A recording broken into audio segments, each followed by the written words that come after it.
Hi, and welcome to Through the Noise, where we have some real talk on what's actually working in marketing today. And I have to thank Raj Khera, the founder of Make Media, for joining me on this experiment. I really wanted a strong voice, so here he is. Thank you, Vani. Good to meet you and good to connect with you and your audience. So I'm going to get straight to the point because obviously there's like a lot of noise in marketing today. Some people say marketing is dead, some people say content is dead, then there are other folks who are saying SEO has evolved. So I have some set of questions that actually come from all the experience that you have in building the companies that you did. So what are the most significant problems that you see with the overall quality of marketing content today? Well, the main thing is it has to provide some degree of value. And I think a lot of people confuse value with just getting something out. I was talking to one of my friends who runs a company that's it's worth over $1 billion. And he said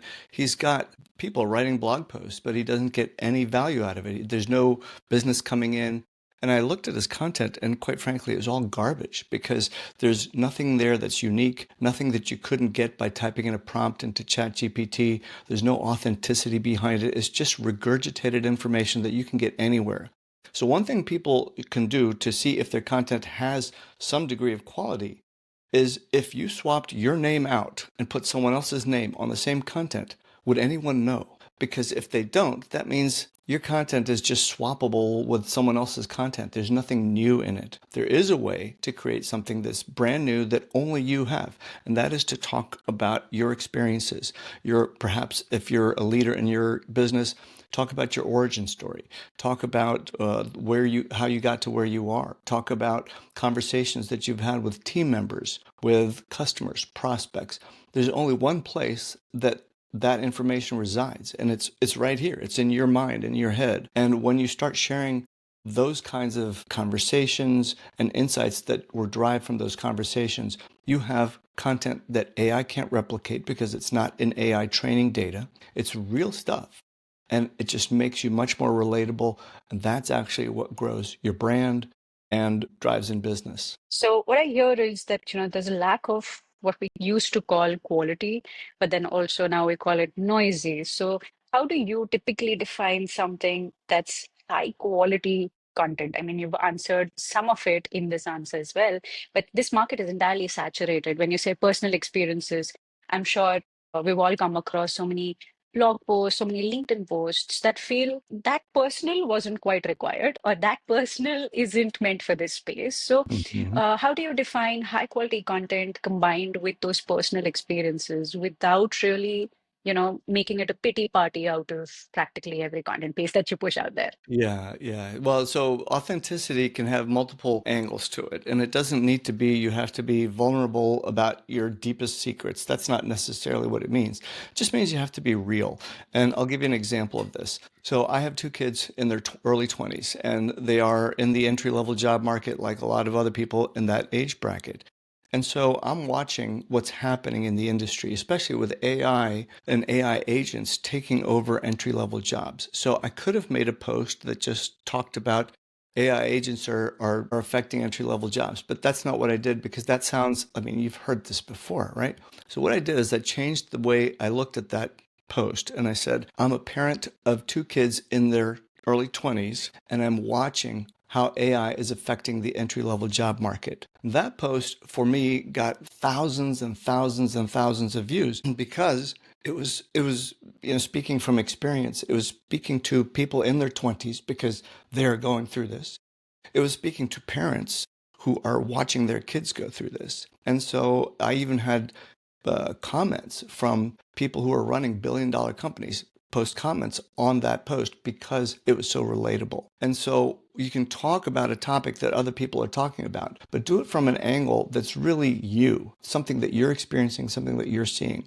That's what's getting through the noise right now because everything else is just regurgitated, partly written by ChatGPT, and so people can recognize that. And if you're not providing actual value, something that's new, unique, you're not adding anything to their knowledge. I think that's something that I've also seen in this industry. Like, for instance, I started this company very, very early on in my life. And at that point in time, people were switching between jobs. And it did come with a lot of struggle because I was an engineer and I was moving towards marketing.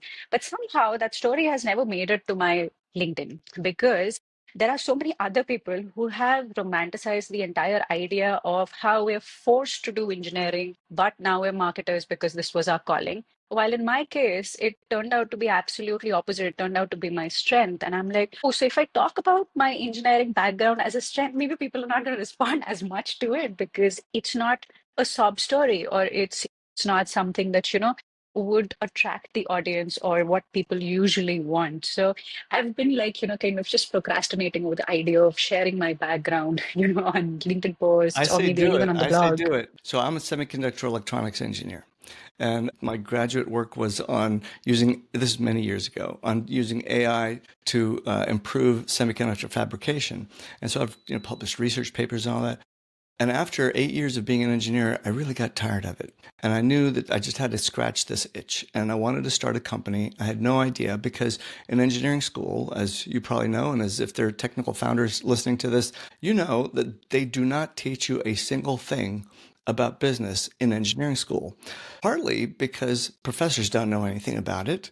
And there is this, and it's very unfortunate, a mindset from technical professors who feel that marketing is, I'm going to say, the dark side. And oftentimes I've seen professors look at that and say, well, that's a soft skill. In my opinion, marketing is actually a hard skill.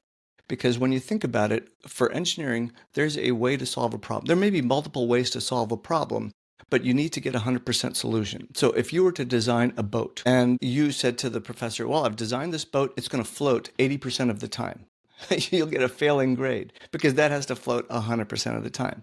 Whereas in marketing, if you design a campaign and it got you traction for 80% of the audience you're trying to reach, you would win like awards for that because it's that spectacular results. And getting over that hump where in the engineering mindset, when you go to a technical school to always seek out a 100% solution, trying to understand, get your real head around marketing is a challenge because you're looking for, well, why did we only get 80%?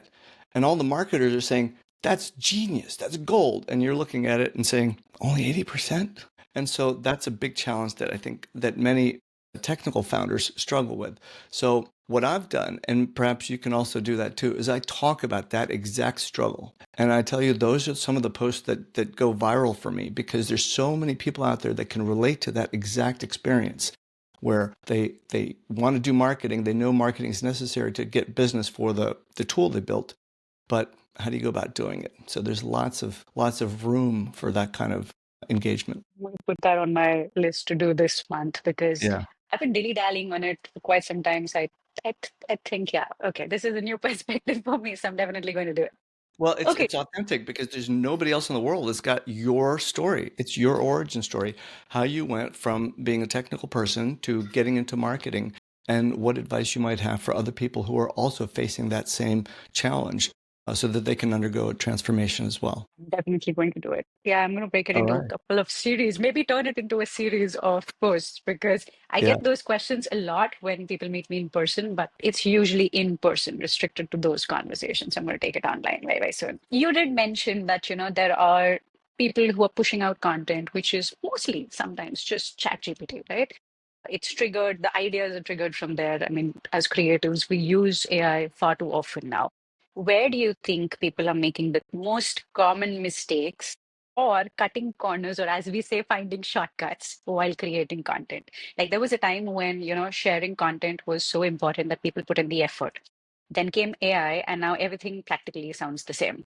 Oh, yes. Right. So, where do you think that mistake lies that we ended up with so much noise on our feed, so much noise on search engines, and everything sounding like it's just repurposed? I think many people look for the easy button. And what happens is they outsource their thinking to an AI bot. There are people that I know, and probably you know as well, who are not very articulate in real life. You look at their LinkedIn posts, they look like poets. And you know it's ChatGPT. You know it because it's the same pattern, it's the same sometimes word phrasing. And you know that they, like if you know them in person, you know they would never really have such an original thought. And so it just makes you look at them and say, you're really not being authentic. And those posts don't really get traction. You might see a blip, and that's actually misleading because people get excited because they haven't posted on LinkedIn. Suddenly they do some posts which were written by ChatGPT and they start to see a blip and they're like, oh, wow, this is working. And they double down on it and then it takes a landslide. Well, it's because LinkedIn saw that you haven't posted in a while. So it rewarded you by showing you your post to a wider audience. Then it saw, hey, this person doesn't have anything real to say. It's just regurgitated stuff that everybody else is saying. Motivational quotes, just repeated stories, that kind of stuff. It's the same thing over and over again, and it will not reward you for that. What it will reward is stories that trigger some sort of emotional response. I think if you spend time on anything, spend time on your hook, because you could have the best post, but if your hook doesn't land with people, people are just going to scroll by. And so, for example, the one I just shared about me being a parent of kids in their 20s, that was something that people could relate to because it related to two sets of audiences. And it got open a lot. It was a deeper post about where I think things are happening. And I talked about colleges teaching kids, because I remember my kids telling me when ChatGPT came out, they said very specifically, colleges said you are not allowed to use AI. However, in the working world, everybody's like, you must know AI. So now we have a disconnect. And I talked about that. And that was something people could really relate to. You wouldn't have found this as a ChatGPT idea. It has to come out of your own head, your own insights. And so I think the people who are really crushing it on social media and really cutting through the noise are taking the time, not using an easy button. They're taking the time to do deep analysis, thinking about things. And I think oftentimes we just sit down at a computer and say, okay, I have to get through writing a bunch of posts. That's not really the way it works. At least if you want to cut through the noise, I would recommend go for a walk. Go, like I do my best thinking when I physically move. So my brain is distracted by moving and it calms down and I can actually think straight. And so I will go for a walk. I'll stop because I had an idea. I'll just record it on my phone and then come back and then create the content. And so I recommend, not only thinking when you're sitting at your desk, think about how you actually think and then use that to your advantage. There's this one book that I recently read, How to Build a Second Brain. And I realized that, a lot of it I was actually doing, storing ideas wherever that I was.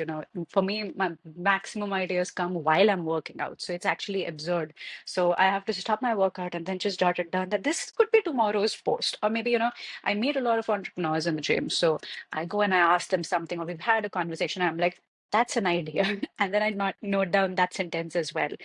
So for me, it's like, now a repository of ideas. So even when I'm using AI, sometimes I used to feel that maybe I'm not using AI the way it's meant to, because, everybody's talking about how you can use AI to generate ideas. And here I was not generating ideas from AI, using my brain for the ideas, and then, kind of going into AI and then figuring out, okay, how do I really want to structure this? Here's a brain dump.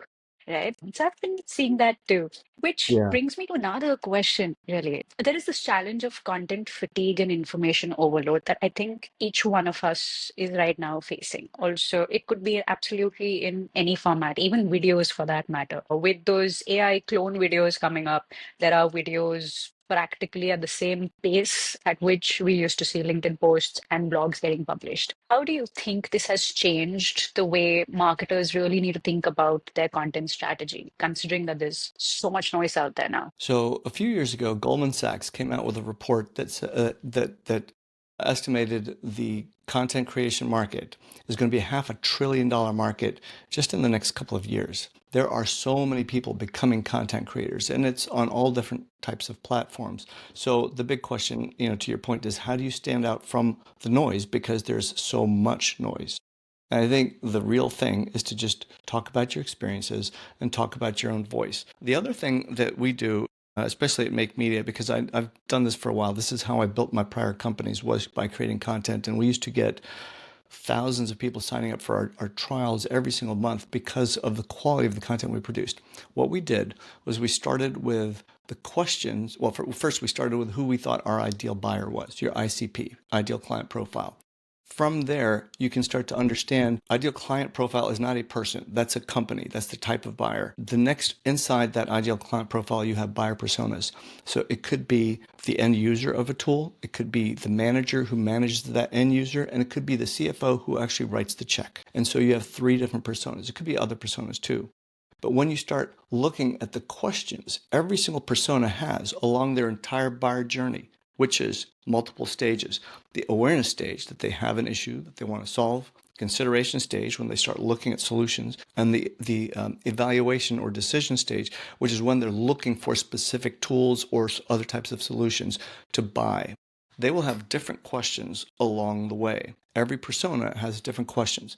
So what some people will do is they'll write a piece of content that kind of addresses every product feature they have, and it doesn't talk to anybody. I'll give you an example of this. IT service companies oftentimes provide cybersecurity for small businesses. And I see this mistake happen over and over again, where they will write an article about what you need to do for cybersecurity if you're a small business. That talks to no one because, number one, you can get that from ChatGPT. The other thing is when you dig deeper and say, okay, what kind of small businesses do you actually reach? And they'll say, well, accountants, lawyers, doctors. And I say, okay, well, let's focus more on doctors. What kind of doctors' offices do you typically have? Well, we have a wide variety. I said, well, what if you wrote an article about cybersecurity issues related to compliance issues for doctors' offices? Now that's something very specific because a doctor would be looking for something just for doctors' offices. And I'll go one step further.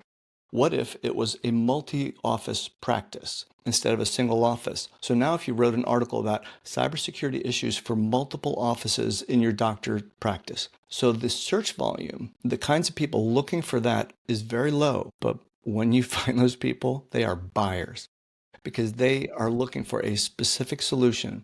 The other benefit of this is now, because it's so specific, when you look at how people are searching for information, instead of typing in a 3-word search term in Google, they're going to ChatGPT and saying something like, I run a 3-location doctor's office, and we're concerned about cybersecurity. We've started to hear about some other doctors' practices getting hit. What are the things that I need to be watching for, and what kind of solutions should I look at? That's the prompt. You would never type that into Google, but you would type that into AI all day long. So if your article or whatever piece of content, it could be a YouTube video, it could be anything that you're producing, talks to that stage of that persona along their buyer journey, wow, you've really hit it. So the search volume, the traffic you're going to get is much lower, but the quality of the people that are coming in and looking at that piece of content is extremely high. Then you have to do other marketing things, like when someone lands on your page, you have to convert them and some of the other traditional marketing things. But that's the way to do it today, is get really specific and not generic. I'm actually glad to hear that because we started to feel that we're the only ones asking companies to narrow it down versus go wide. There have been people who come to us and say, "Hey, we want to get, we want to start showing up for AI chatbots." Sure, Good but at luck. the same time, yeah, exactly. Like, who is it for? And they go after keyword volume. There are still several marketing heads, marketing managers, CMOs, sadly so, who are chasing keyword volume versus actual intent. And there has Yeah. been talk about, how you need to go intent first or topic first because you need to speak to that one person who's your ICP and not just the entire target market. And there's still so much debate in this entire marketing and SEO domain where there's this battle between should we choose a keyword that has 10,000 search volume or should we choose a keyword which just has 10? Maybe we should not pick up that 10 because that's too low. We want to target the bigger market. So we want to go after a lot of people, but not that small market. And every single time, we've been trying to tell SaaS companies particularly that small is where the opportunity lies. At least grab that opportunity. It's like a low hanging fruit. Grab it and then work your way upwards. You're still going to be indexing for those bigger volume keywords, but at the same time, chasing those bigger volumes are like practically writing for probably crawlers, not humans. Yeah. It's Yeah. it's I think the biggest superpower a business owner could have is the power to say no to a client. yes. And I think that I actually do not take on clients who refuse to listen to actually, the expertise I bring to the table. I mean, I've built and sold companies to public companies. think I know what I'm doing. So I have a sense of whether a client is going to be a good client or not. And there's several factors that I look at. Number one is if the client constantly is just trying to drive the price down, I immediately decline because the the clients who pay the least amount of money demand the most. They're the biggest headache. The client that does not question your rates and understands the value that you're bringing to the table and it says, let's go, and does not nickel and dime you, they're your best clients. Not because they pay you the most, but because they understand that you are a partner to them, not simply a vendor. So I'm constantly declining clients saying, I don't think we're a good fit for you. And all the best. And I see this mistake happen repeatedly, especially with SEO firms. I've seen this on so many chat boards where these poor SEO guys took on contracts where the client has absolutely unrealistic demands and they're struggling to figure out what to do next. And the answer is you shouldn't have taken that client on in the first place. And so save yourself the headache and work with people who actually are. It's hard to say no to money.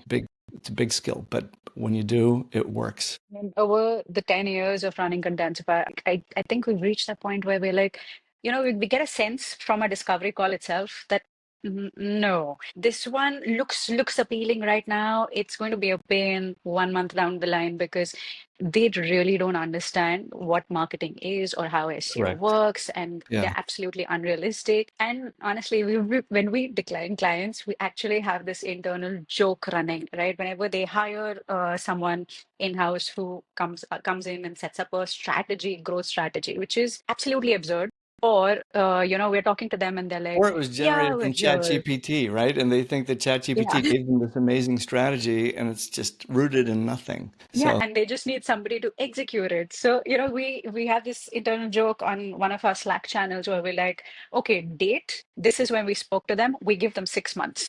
Then most of the times we have them coming back to us, or that particular CMO or that head of marketing gets fired or just somehow leaves the job, moves to another company. But we literally put timelines, and then we have these bets between the team members. This is what's going to happen. You watch, you watch. It's yeah, become like now a joke for us, but yeah. it happens all too frequently. I still feel the same. Well, I try to like do my best to educate clients, and I think that's where cutting through the noise actually makes a big difference. And so, Yeah. for example, if you follow me on LinkedIn and you look at my posts, I don't post junk. I post real stories of things that are happening, things that I'm seeing, advice, tips.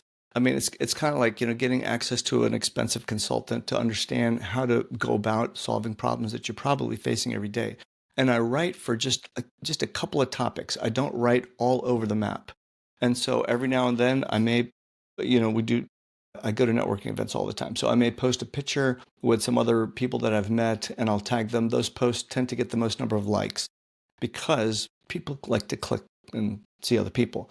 The posts that I share that are really deep, instructional, educational, insightful, they get the fewest number of views, the fewest number of likes, fewest number of comments, the most amount of business. And it's because there's a narrow market for people who actually look at this and they say, they don't engage. And this happens to me, by the way, all the time. I will post on LinkedIn regularly. One time I posted about a vibe coding experiment I was running. And I was sharing some of the struggles I was having, but some of the insights I found out, and I shared some of that. That post didn't get a whole lot of likes, not a lot of engagement. But that week, I happened to go to a networking event. Within 5 minutes of me showing up at this event, I had 3 or 4 people come to me and say, Raj, I want to talk to you about that vibe coding post. And I look back at the post, they did not like, they did not click comment. There was no way for me to detect that they were actually engaging with the content. And I think what happens is when companies use a 2015 playbook to use metrics like likes and comments as the engagement, they're missing a massive opportunity because today the lurkers are actually the ones that buy from you. And so the whole idea is that you need to get known for what you do with your unique voice, and you need to be consistent with it. Starting it, thinking it's not working after a couple of months, and then stopping it. It's almost like you got all the way up the mountain, but then you didn't take the ride down. No, I agree. That's something that has been there because initially, when I saw people creators using LinkedIn, I was like, oh, they're putting pictures and I'm supposed to. So I'm somebody who clicks a lot of pictures of Yeah. buildings. Now I'm like, oh, so now I need my pictures, but they are meant for my Instagram. They're not meant for my LinkedIn. So I'm like, okay, maybe sometimes I can push out, 1 to 2 pictures. But I've realized this, those pictures get maximum engagement. The profile bumps up a lot. There's a lot of noise. But the ones that get those 10 likes, 15 likes, 2 comments, those are the ones that are mostly coming up in our discovery calls. Hey, I saw a post on LinkedIn and I thought of you. Or, hey, I had saved this post and now that our product is ready, I was like, I need to come back to you and speak to you about this. And that by itself is a win. So for me as well, because it was initially, always said that on social media, success equals to likes and, your followers, etc. Now it's changed a lot. For me, it's like, I'm still going to show up. It's okay if nobody likes my post because clearly there are people who just remember the post because of the content. So I'm just going to Yeah. focus on the content a lot. And the same happens with my blog as well. So I am not writing on trending topics, etc., unless I have a very strong opinion on something. And that particular one blog that I also have written, I think 3 years ago, refreshed it every single time, every year. That has been generating leads for our business beautifully. Why? Because it speaks to one segment of SaaS. It does not speak to everybody, and it's like Exactly. streamlined examples, experiences. So Yeah. it's. I told him I'll write on the same.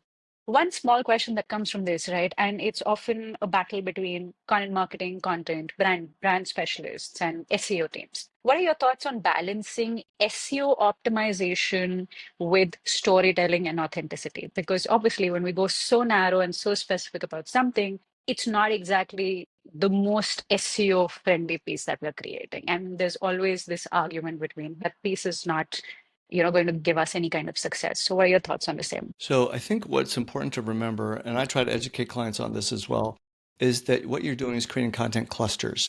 You're not creating one piece of content for one thing and then you're done. That's not how it works. You have to constantly be talking about things. And so if you're, let's say, let's go back to the cybersecurity example for medical practices. Well, the same managed service provider might write another piece that talks to a specific angle of an electronic medical record system. They might talk about something that doctors' offices experiences when they hire new staff and how to train them on cybersecurity. So you're starting to create this cluster of content that's all designed to reach doctors who are concerned about cybersecurity, which is what your services provide. It's not one article, it's a whole series. And the more you talk about related terms, it gives you the opportunity to use different keywords to optimize pages for different keywords for those still going on to Google and actually looking for the 3-4 word term. But the other thing it does is by creating these narratives, the stories, when someone goes into ChatGPT and starts typing a story that's very similar to something that you've described, your content is actually much more aligned with them and stands a higher chance of actually getting ranked. So content is not a one and done thing. It is a constant, you have to constantly be doing it. The other thing that I've seen work extremely well is executive-led growth now. Large companies are starting to have their executives post relatable content on their LinkedIn feeds, and it is driving revenue like crazy. So there's one example. I interviewed someone who helps other people, executives, get onto LinkedIn. And one of the executives posted a photograph of him watching the Super Bowl wearing his favorite team's jersey on LinkedIn. A prospect who had been talking to them maybe 6 months ago saw that picture and said, "Hey, I'm a Philadelphia Eagles fan too." And he sent the guy a note. Now, next thing you know, not like right away, but over time they had discussions and it led to a $500,000 contract, all because he was being authentic and he was just sharing something. So you never know what kind of content's going to resonate with someone. So you need a little bit of a mix, but you want to be talking to other people as humans. You don't want to be talking as if you're the know-it-all. I tell you, one of the things that drives me up the wall is when I get people who have significantly and very obviously less experience than me telling me how to do something. Look, I'm always open to learning new things, and I'm constantly learning new things, especially from the generations that are younger than me, and I really appreciate that. I learn from my kids all the time. But when they tell me something that they just discovered, as if they're telling me something that I can't, first time I'm hearing it, Yes. I'm like, yeah, I learned that 30 years ago. It's interesting. So just be a little mindful about how you kind of come across. Because if you come across as this know-it-all, that's never a good thing. So, I'm on the older side, and I am constantly learning. I've never stopped learning, and I make sure that I tell people, here's a mistake I made. Here's a problem I encountered. Here's what I'm trying to do to fix it. But and here's a misjudgment call. Even after having built and sold multiple companies and sold them to public companies, I made this mistake just 6 months ago. That's real because I mean, it happens to everybody. And if you try to come across as this person that's like this know-it-all, that's not authentic because we all know nobody's a know-it-all. And so again, to your point about cutting through the noise, those are ways that you really cut through the noise. So create content clusters around all of those various topics. You did mention that, content is not something that you build today and then ignore tomorrow. It's something that you constantly keep improving. It's like an engine that you're optimizing. So, what advice would you give to, let's say, marketing leaders or startup founders out there who are trying to build this? There's a new term for it. They're calling it a sustainable content engine, right? But in the end, it all boils down to a content engine that actually works. So, what are those tips that you would give to them? First thing is you really need to understand what your ICP is. And I don't mean we want to reach and like a two-liner. Like we want to reach companies that are doing 50 million ARR to 200 million ARR. And you might think you're getting deep by saying in the SaaS space. That's actually not really like an ideal client profile for you. You want to get much more specific than that. And so first start with that. Second thing is go to buyer personas and talk to the individual type of buyer. So when you write an article that's strictly around ROI of how people can save a lot of money and generate a lot of income by using a tool, that's something that speaks to the CEO, something speaks to the CFO, does not speak to the user. They could care less because they're not the one writing the check. For the user, they just want their job to be easier. So a content piece for them might be something completely different, all about how to speed up productivity, how to integrate this with that. A CFO could care less about the integrations you've got. They just want to see the ROI. So you have to have content around the different, like I said, the different buyer journeys and the different stages of every buyer journey. So your content plan, your strategy, which by the way, Make Media builds. I used to spend a month of painstaking work figuring out the personas, figuring out the questions that people ask, and then figuring out what the topics we should be talking about. So Make Media actually does this in about 5 minutes through enormous training. It took me months and months to build these algorithms. So literally with a few clicks and going through a quick wizard, it'll identify all that stuff for you and create a detailed content plan. And then when you want to create the content, what I have found is the experts have all the ideas, all the insights stored up here. If you ask them to write something, you'll be waiting weeks, months. It may never come back to you. Yes. So what happens is, right, we then hire marketers to do the writing for us. Well, they're not subject matter experts, so they try their best in earnest. The executive looks at it and says, this is not useful. And they may use other words. And so what they want is they want deep, rich content. The way I figured out how you get around that is you have conversations with the executives, but you have to have a very structured conversation. So if you're writing an article about, if I were to talk to, office manager in a doctor's office that has this problem, I would talk to them about what are the struggles that you have? What are you trying to make sure that you're complying with? They will be able to answer because they're going through it. They're living the experience. They'll be able to share stories. I can then take that conversation and then make that into a very high quality article that's peppered with the right SEO keywords, the stories, all that kind of stuff. That's actually what Make Media does. It takes a conversation, it creates an interview, interviews an executive, takes that conversation, and then very quickly turns it into a high performing article that's 100% authentic. So, and we've tested this. This works pretty well. It gets found in AI engines. It gets found on Google. And the whole idea is to be able to create lots of rich content, never stop. I think I'm going to try it out too. Considering that I'm already having a lot of conversations, if you told me this before, ours would have been there. I would have probably started We there. are, I'll tell you, and so I'll give you another like short story. I thought when we were building this that I have a large network, and I thought, okay, I'll contact a handful of people. I'll get about 30 in our beta user program. Well, I started sharing tips and ideas about this on LinkedIn, and we have over 200 in our beta program now, only from my LinkedIn posts. And so now the word's starting to spread a little bit more, and I'm actually getting people, I have no idea who they are. They're reaching out to me from all parts of the country just to, hey, can I give it a try? Can I give it a try? We're not even out of our beta yet. We will be very soon. We're very close to launching now. And to your point about building products and not launching, wishing you'd launched maybe like a long time ago, it's actually better to sharpen your axe and make sure you got it right before you launch, because otherwise people are paying for something and they'll churn because it's not what they want. So that's what we're doing. That's We're true. just iterating, iterating, iterating, and then we're looking for adoption rates. And once we start seeing the adoption rates go up, that's when we know we've got something. That's when you're closer to product market fit. I'm going to take that tip. I'm also going to sign up as one of your beta users. So that's All right. okay. So I have some quick fire questions for you as Sure. we come to a close.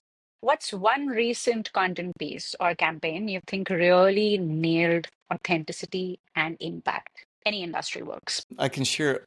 So my content is lands pretty well. So you and I are both users of SEMrush. I think it's a fantastic tool. I use it to identify keywords. And to your point about should you go after a keyword that's just got 10, 20, maybe 100 of the searches per month, my answer to that is absolutely yes, because more than likely there are related terms that when you build that cluster of content, you can really start to get ranked well for it. One of the things that I wrote was a comparison between human and AI content and AI detectors. How accurate are AI detectors? And I found that many of them will take human written piece and rank it as AI written. And I've tested this against Harvard Business Review articles, uh, publishing content published by Goldman Sachs, other places, and it comes out as partly AI written. So we know that they're not accurate. So I wrote a really long piece with studies, with images, pictures, and everything on that. And it ended up getting ranked really well, still is, and for certain terms. And so I think the big thing is study the keyword research, start with that, then do all the rest of it. How do these keywords align with your ICP, your buyer personas, and then start creating that content plan. And like I mentioned, Make Media does this like that. So that's why we built the tool, is because it saves time. One more question. What's an overhyped trend in marketing content right now that you absolutely Yeah, it's when CEOs use ChatGPT to write their content. It's like, to me, it's like nails on a chalkboard. I'm like, come on, I know you have much deeper insights and knowledge. Why are you relying on such a crutch? It's making you look inauthentic, and I think they're diluting their brand when they do that. And one last question. What's the one must-have skill for marketers who are building for the future? I think I'll answer this in a way that I think is going to help you in a longer term motion of your career. And that is, don't think that you can go to ChatGPT, say, I need a marketing strategy for this company, come back with it and show it to somebody, and that suddenly makes you the expert. That might work in the short run. It's not going to be a long term play for you. People will see through that. Executives will see right through that. And I'll tell you, the big thing is, if you don't have expertise right now, go out and acquire it. Like, create a strategy for yourself, get it to work. You create a test bed website where you're producing content, watch the rankings fly. Now you can write about something that's real, something that's authentic. And on your LinkedIn posts or even your blogs, you can say, I created this website for this and I got from 0 to 50,000 searches a month in a year, and here's how I did it. That's authentic. That's real, because you can take screenshots and show people how it worked. Now, when an executive sees that, they're going to say, I want that to be my story. So if you don't have the expertise, go out and acquire it. There's no reason for you not to. And there's too many people out there that are charlatans, that are trying to fake their way through stuff. And I'll tell you, the big money, where you're going to get like big money, they see right through that. So you might be Yeah. able to fool a couple of people initially, but you won't in the long term. So become an expert. And the tail there would be, then don't fake it till you make it does not work in marketing. You're going to have to learn. No, You're going to have to never fake it learn. till you make it. My philosophy is practice till you make it. I think I'm going to quote you on that one. All Yes. right. Yeah. Don't fake it till you make it. Practice till you make it. That works. And well, with that, I come to an end. I'm definitely going to have a lot of follow-up questions for you, Raj, because obviously your All right. experience is going to be able to guide me as well. And I'm going to follow you on LinkedIn. I think that by itself is going to be mentoring me. Your content is going to be mentoring me. But Thank thank you. you so All right. much for doing Yeah. this today. All right. I enjoyed the time. Thank you.